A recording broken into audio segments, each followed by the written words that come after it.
నా పేరు మీద అందులో దానికి ఒకటే సబ్స్క్రైబర్ ఉన్నాడు, అది మీకు కూడా ఇప్పుడు నేను ఇవ్వడం జరుగుతుంది.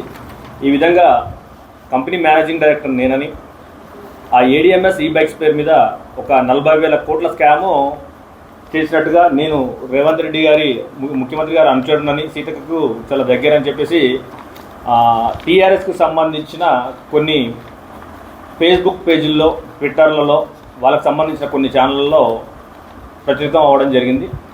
ఇందులో ఫస్ట్ కన్క్లూజన్ ఏంటంటే ఏడిఎంఎస్ ఈబైక్స్ అనేది, అందులో నేను ఒక డీలర్ని మాత్రమే, తెలంగాణకు సంబంధించి నల్గొండ, ఖమ్మం, మహబూబ్నగర్కి సంబంధించి నేను ఒక డీలర్ని మాత్రమే.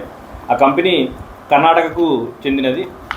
దాని కంపెనీ మేనేజింగ్ డైరెక్టర్ గారు వచ్చేసి అశోక్ తంగడి. దానికి తాలూకా రిజిస్ట్రేషన్ డాక్యుమెంట్స్ కూడా అవన్నీ మీకు ఇవ్వడం జరుగుతుంది. అయితే ఇప్పుడు ఇందులో 40,000 కోట్ల స్కామ్ అంటే కంపెనీ పూర్తి టర్నోవర్ వచ్చేసి 400 కోట్లు కూడా లేదు. కానీ 40,000 కోట్ల స్కామ్ అనడం హాస్యాస్పదంగా ఉంది. ఈ కంపెనీకి వచ్చేసి తెలంగాణ వ్యాప్తంగా 150 షోరూమ్లు ఉన్నాయి. ప్రస్తుతానికి మన తెలంగాణలోనే ఆల్ ఓవర్ ఇండియాలో 1,500 షోరూమ్లు రన్ అవుతున్నాయి. మనం ఒక తెలంగాణలోనే 50,000 వెహికల్స్ మనం అంటే యాడమ్స్ ఈ బైక్స్ అనేది అమ్మడం జరిగింది.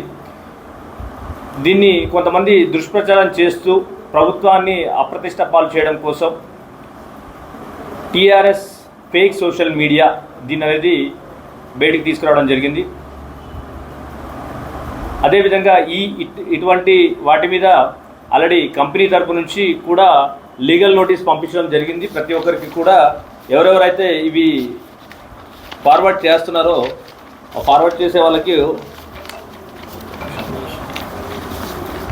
కంపెనీ తరపు నుంచి కూడా లీగల్ నోటీస్, కేసు ఫైల్ చేయడం జరిగింది. దీని మీద ఇంకా ఎవరికైనా అనుమానాలు ఉంటే మేము అనేది డీజీపీ గారిని కలిసి ఒక కంప్లైంట్ ఇచ్చి కంపెనీకి సంబంధించిన లీగల్ డాక్యుమెంట్స్, దాని ప్రొసీజర్, దానికి సంబంధించిన వివరాలన్నీ అందజేయడం జరుగుతుంది.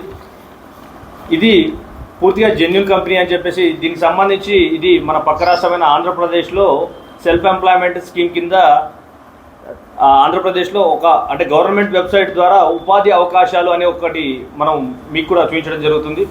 ఇక్కడ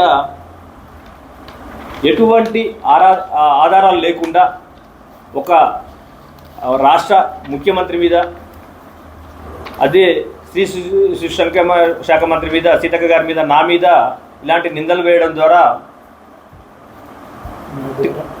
నా ద్వారా ఇది జరగడం అనేది చాలా బాధాకరమైన విషయం.